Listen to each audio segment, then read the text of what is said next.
You know, at this point in history, I think that a lot of us have a fairly jaundiced and cynical view of the news as it's proffered to us by way of the mainstream media.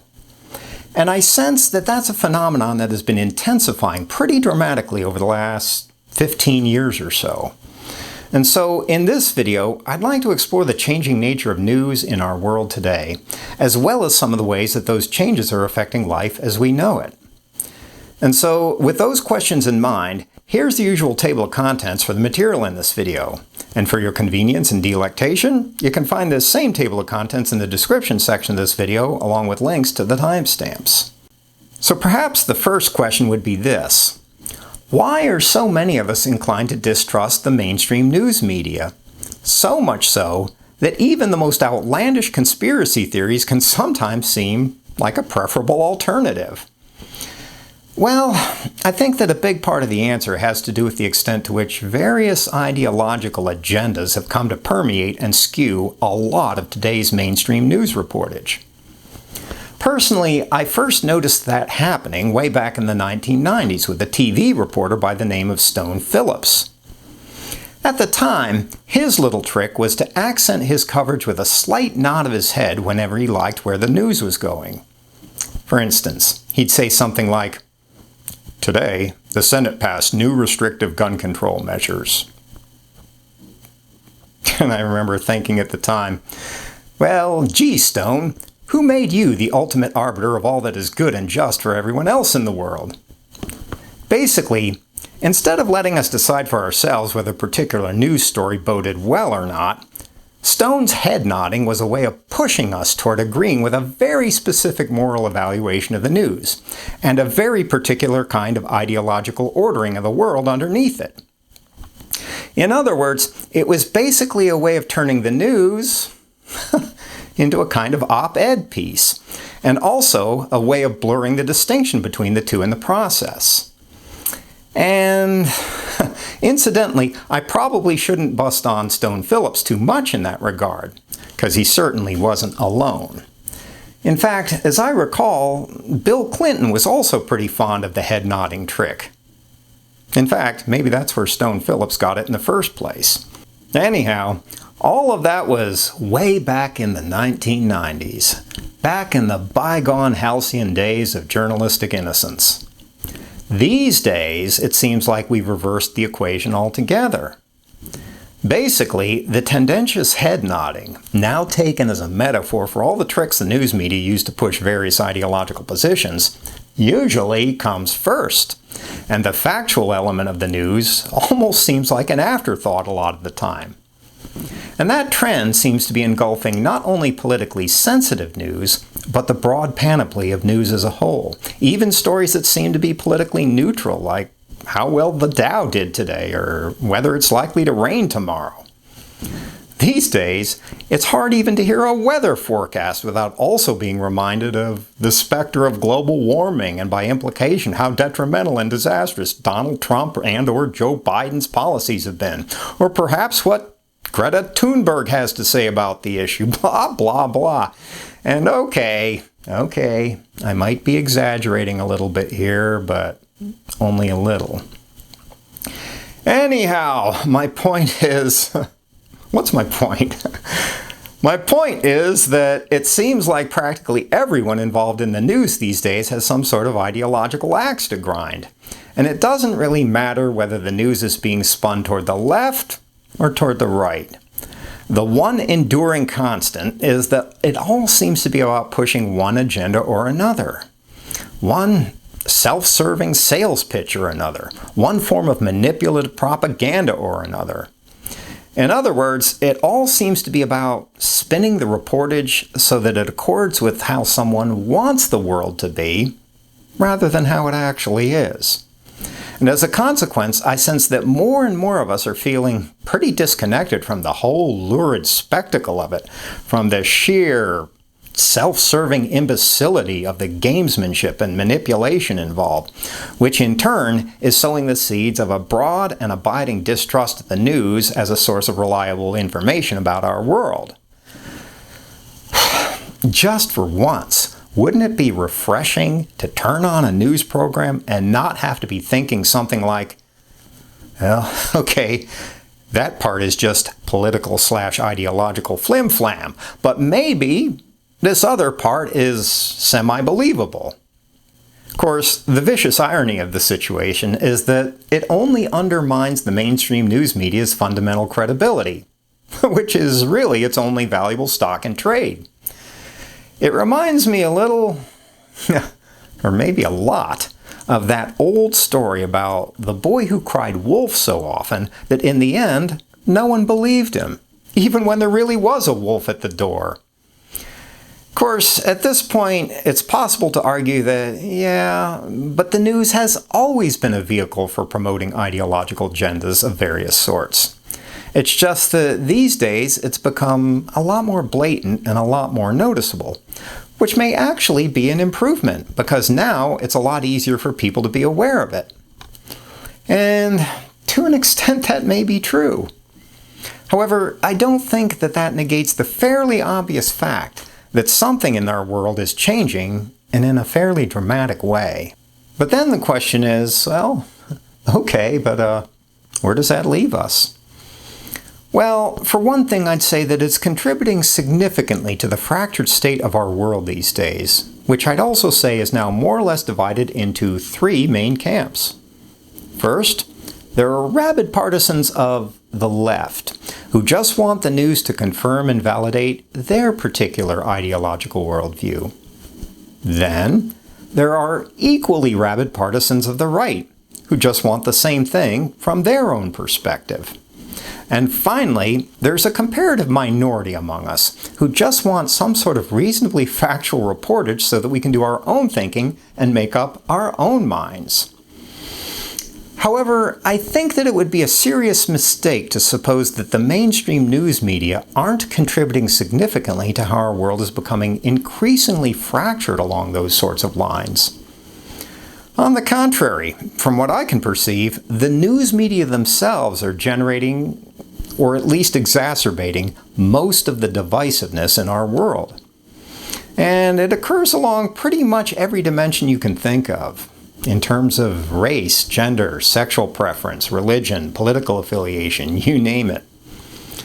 But the odd thing is that the reportage of all of that almost never mentions how the news media themselves might be generating a lot of it in the first place. Strange how that works, isn't it? So, all in all, I'd say that the first place today's news is leaving us is in a deeply divided world.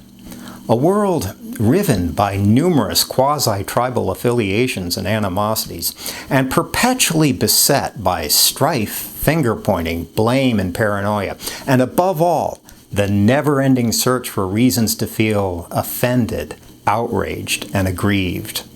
But beyond all of that, today's news leaves those of us who don't happen to be committed acolytes of the left or the right in a world where we don't really know what to believe.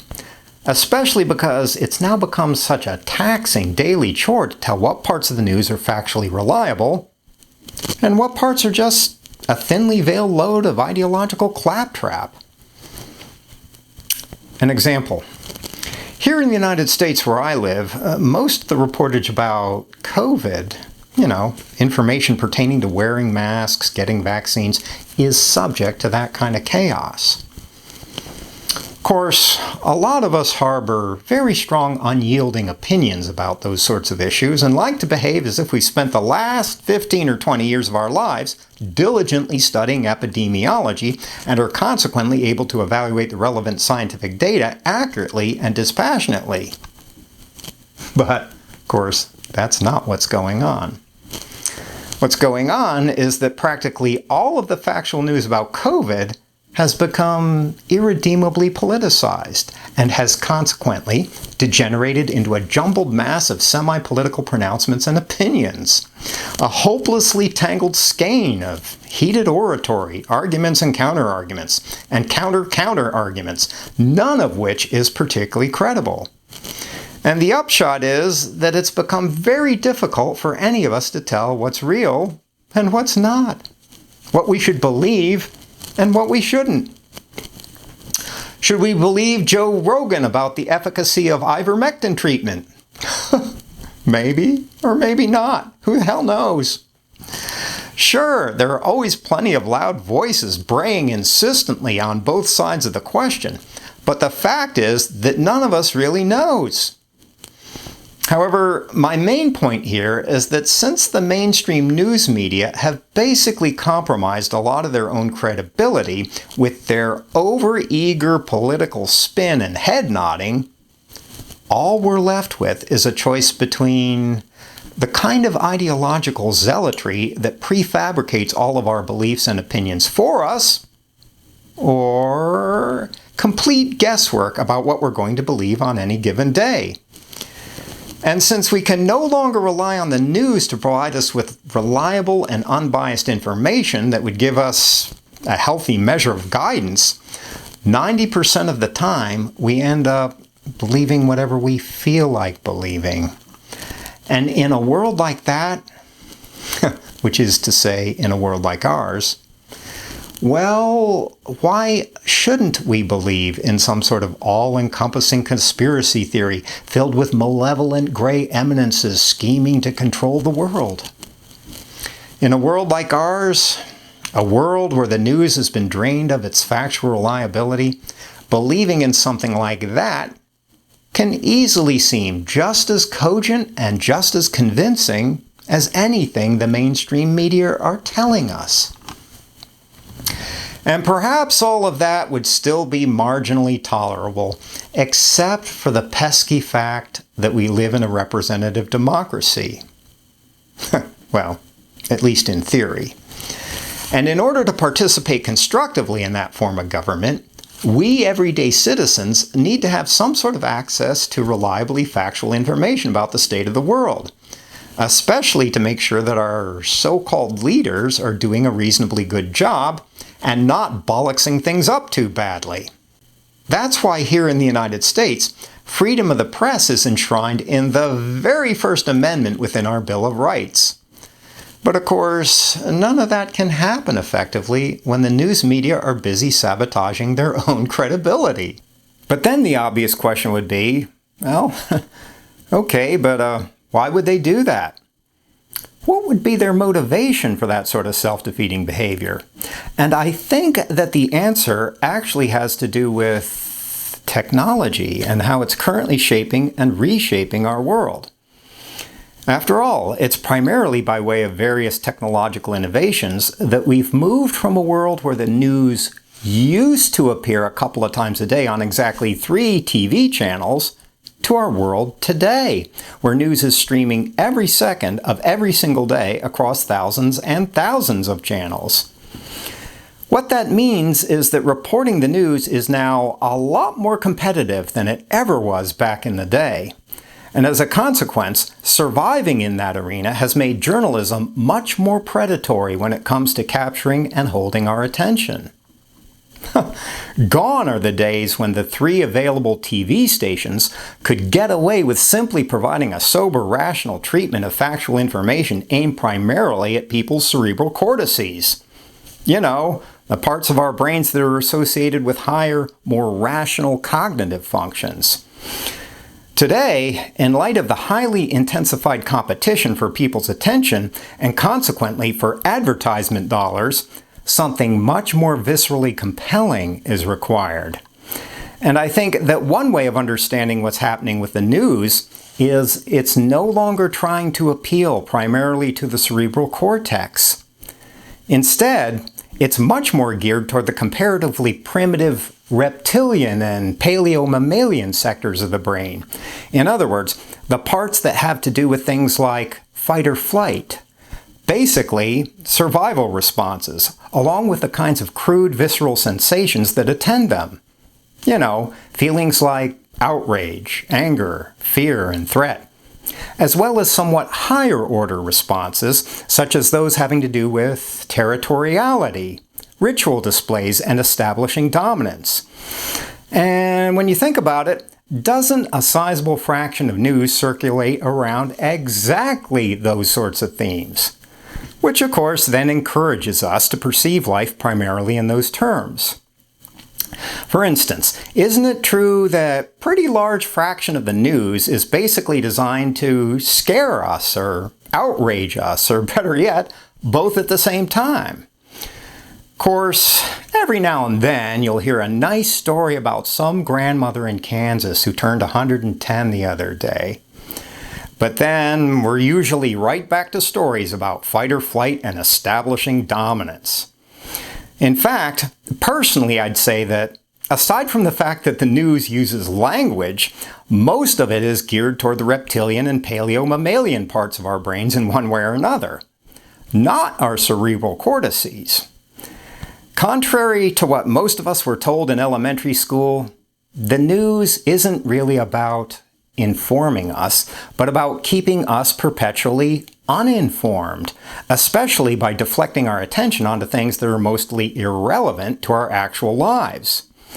And if you're still doubting that, well, consider how much of the news actually elevates us in some significant way and makes us better human beings in the process. Think about what fraction of it helps us become appreciably wiser, more perceptive, thoughtful, and understanding, and less reflexively judgmental. Or wonder about what fraction of the news helps us love more than we hate. Personally, I'd say that it's not that much. And in a way, that's perfectly understandable. After all, the unpopular truth of things is that we human beings actually enjoy being outraged and scared. And we love to hate, too, despite all of our objections to the contrary. In actuality, we love to have enemies, and we take pleasure in being offended, which is why we're always frantically searching under every single rock and pebble for possible justifications for it, no matter how trivial or ridiculous they may be. But why? Why are we so in love with hate? Well, for several very good reasons. First, our hatred lets us enjoy the delicious eroticism of self-righteous indignation, which in turn bolsters our egos by helping us feel vastly superior to our supposed enemies, which is why so much of the news circulates around virtue signaling of various kinds. And eventually, those sorts of dynamics provide us with an easy sense of who we are in this world, as well as access to group affiliation with people who think similarly, all of which generates an orientation, direction, and purpose for our lives.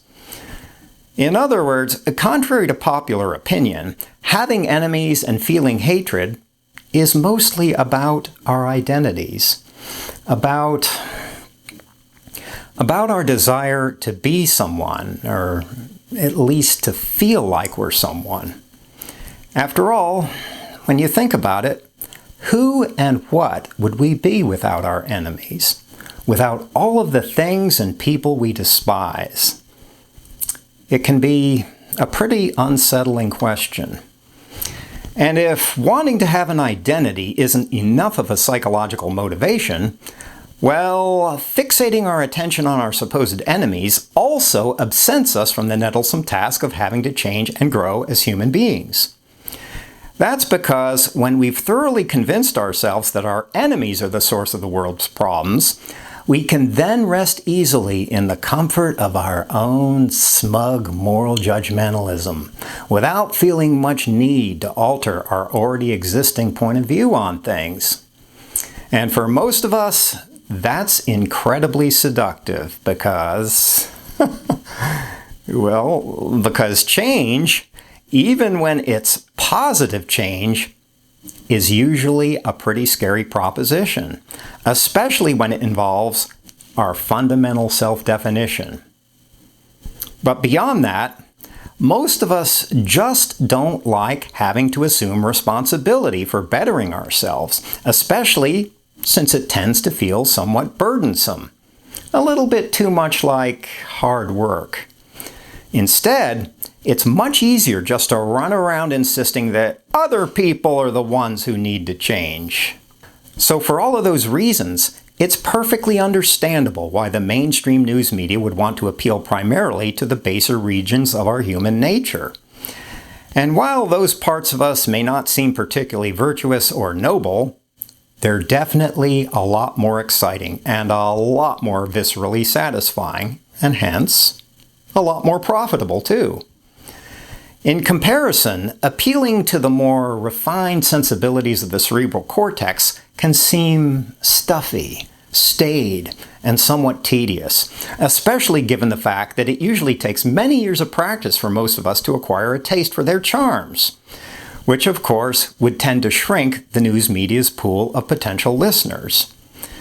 And so, in a highly competitive news environment like ours, appealing to the cerebral cortex is not a good strategy for optimizing profits, which of course is something that pretty much everyone wants. And, okay, probably at this point, it's tempting to start pointing fingers and assigning blame for the way things have turned out, and then to formulate a list of possible prescriptions. However, things aren't really that simple.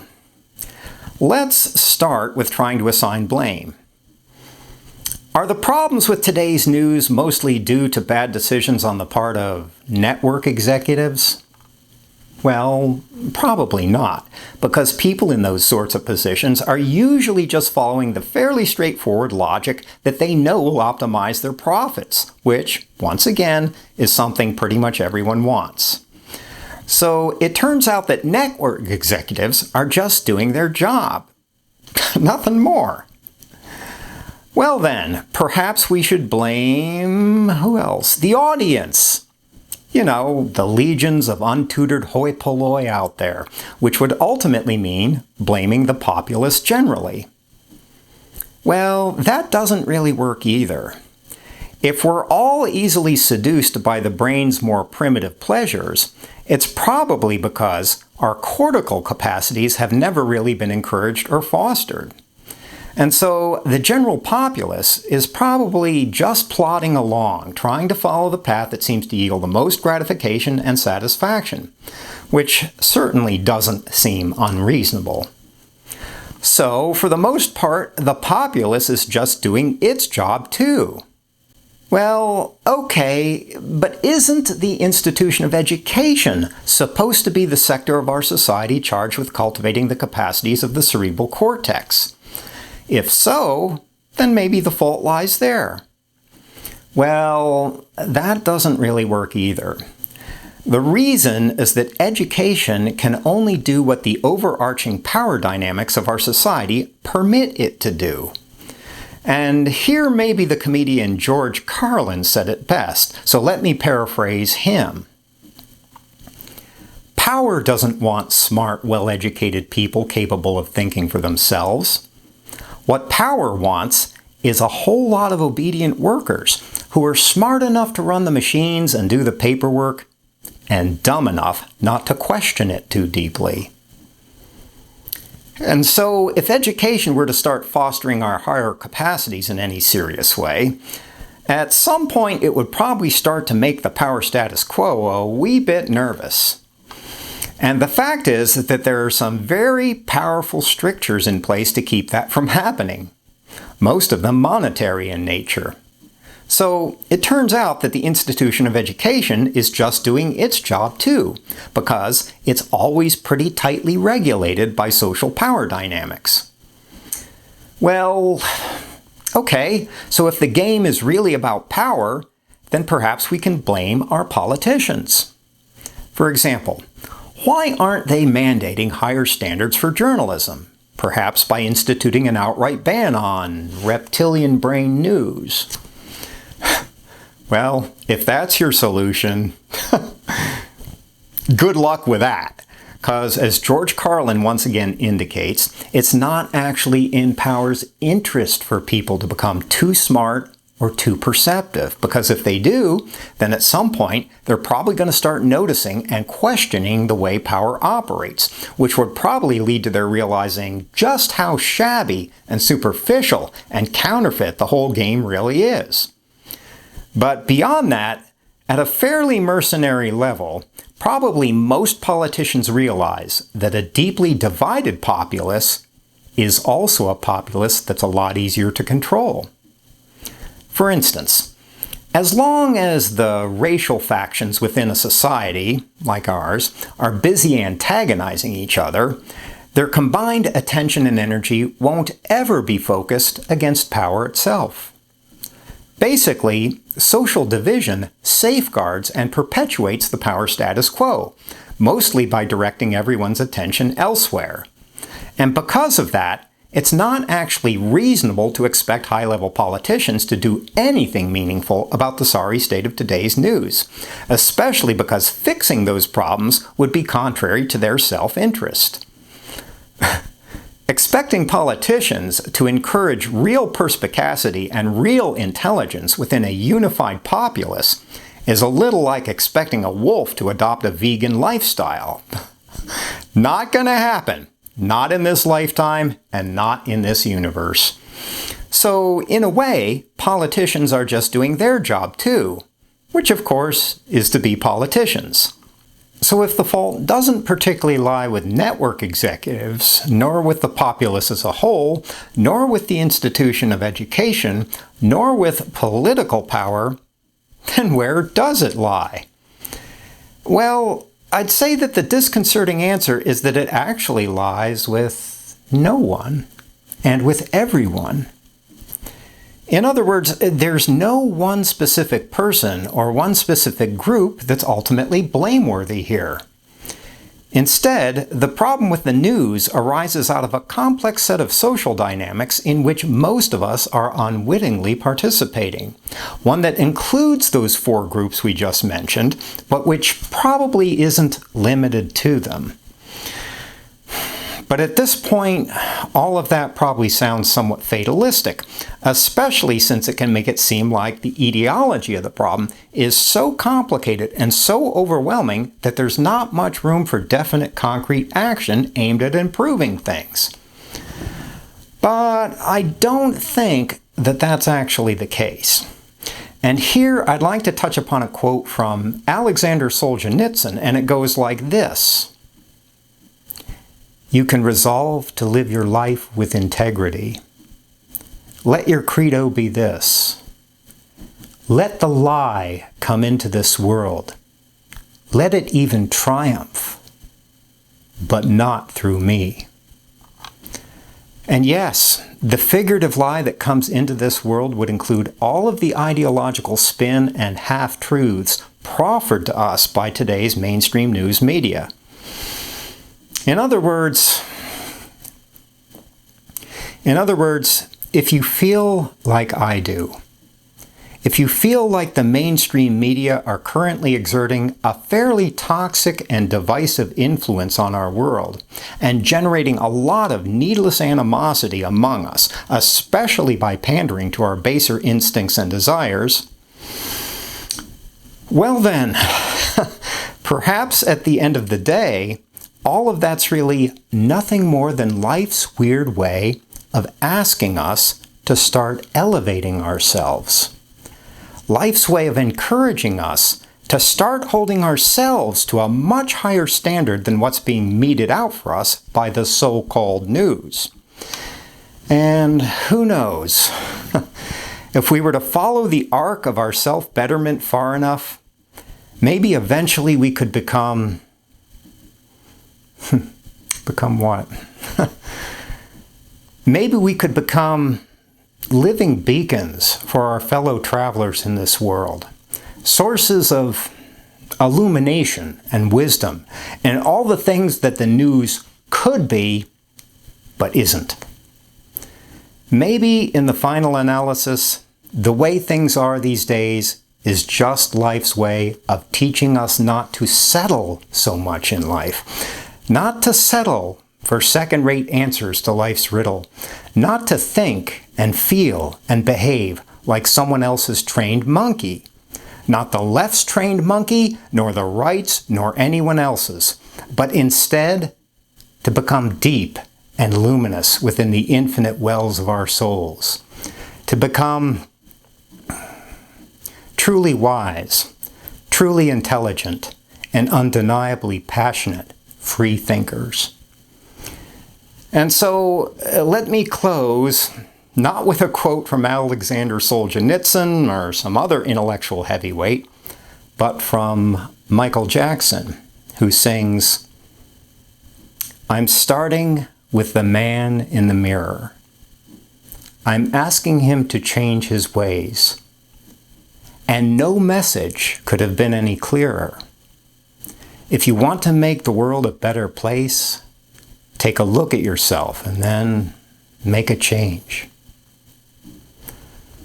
You see, there's actually a lot for us everyday people to do, even if the difficulties currently besetting our world seem dauntingly immense and insurmountable. But it has to start with the man, or the woman, in the mirror. And at the end of the day, the only thing that's really standing in our way is our expectation that someone else should be solving our problems for us. Anyhow, I guess that's all I have for you today. Thanks for taking the time to watch and listen, especially if you made it all the way to the end. I know it was kind of a long video. I definitely appreciate your willingness to hear me. And of course, as always, take care of your soul.